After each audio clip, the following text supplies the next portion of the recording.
name is Narayan Yalla. I am Bangalore 84, 86 batch.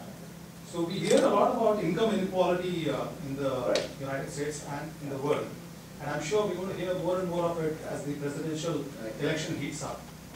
So as the, is the inequality growing in the United States? And is this network effect being used to model that? Yes. And what do you think can be done to, if that's really true, to reduce it? Okay, so the income inequality is growing. We, in fact, perceive it even if we haven't looked at the data. I think it's pretty obvious. It's happening in India as well, as we know. It's growing as well. But in India, the fact is, I think there are two things to think about. One is whether there's inequality and at what level that inequality is taking place. I think in India, the level has gone up. So even though it's more, the average what people make is going up slowly, even though the inequality is expanding around it. It's up to you as a philosophical matter or as a regulator to figure out whether that's a good thing or a bad thing, or you want to keep incomes low and reduce inequality. That's communism, right? Where you bring inequality down to zero, but everybody gets 2 pieces of bread a day.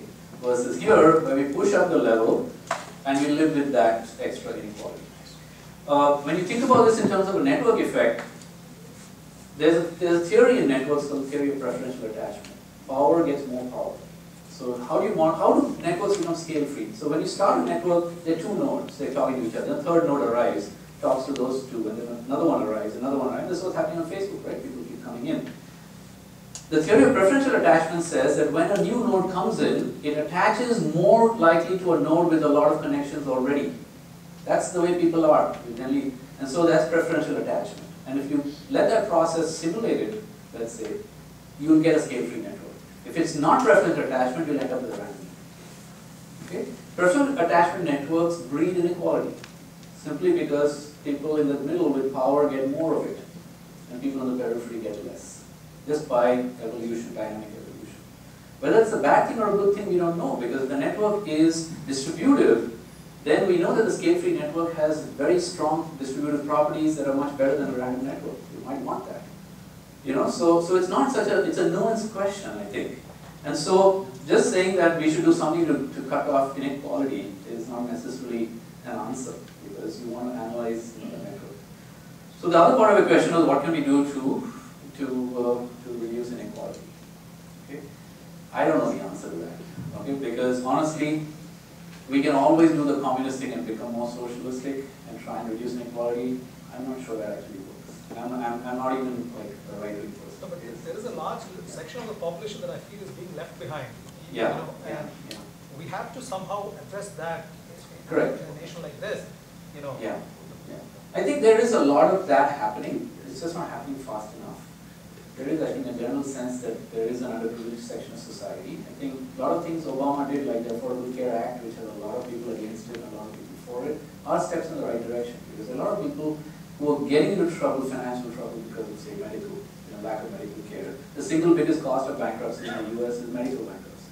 People go to hospital, they don't have the ability to pay the bills, they have to declare bankruptcy. So that's the leading #1 bankruptcy cause here in the US. That, I think, hopefully, the Affordable Care Act will stem to some extent. We don't know in the end how this is going to play out through the political process. So I think there are steps being taken to sort of help the underprivileged section of the society.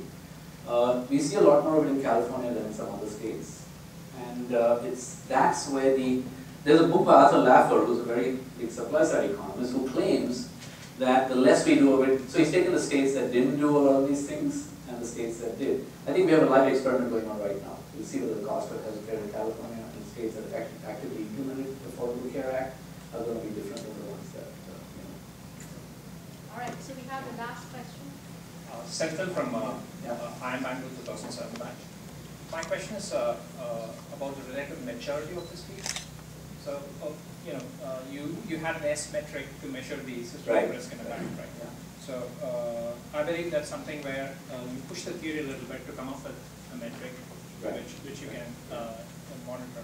So, is this field at a stage where there's a lot of literature and research already existing, and you just need to take a model that fits your problem? Or is it at a stage where every now and then there's going to be a set of data which is going to necessitate new innovation? So basically why I'm asking is, I'm grappling with a set of problems. want to know whether it's easier to go find out a model or it's better to mull over the data and come up with a new model? Yeah, so I'd say that it's a pretty mature field. It's not completely new. We have, I think, a very well understood set of tools and techniques for graph theory and for network modeling.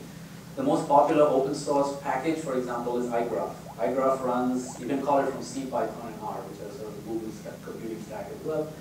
That has already got about 400 different functions.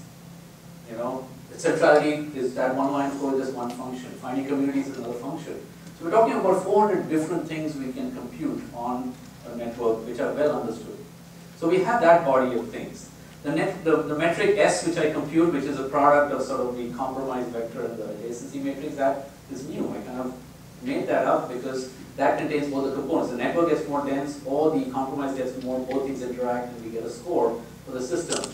So you can sort of keep pushing the envelope over here, but if you're looking for, I think, anything that you want to do first, you probably want to look at what already there is rather than reinvent the wheel. There's plenty of things that are happening. I think we'll see a lot more innovations coming up where we mix network theory with, say, text mining and various other things. So Facebook and kind of companies like this, LinkedIn, for example, they're doing a lot of work. LinkedIn, for example, is very interested in, of all their users, who is the one looking for a job and who is not. Just a simple question. For that, they use all the network models that they have amongst all their users in LinkedIn and all the biographical data that's in there in each profile, as well as all the email traffic that goes between all the users in LinkedIn. They put all that together to come up with a model because they really want to know for each user whether he's currently in this bucket or looking for a job actively or not. Because then they'll source those guys and send them off to companies that are looking for people. So I think you're better off first looking at what there is. There's plenty of work out there. It's not a immature field at all. Thank you. All right, let's give Sanjeev a round.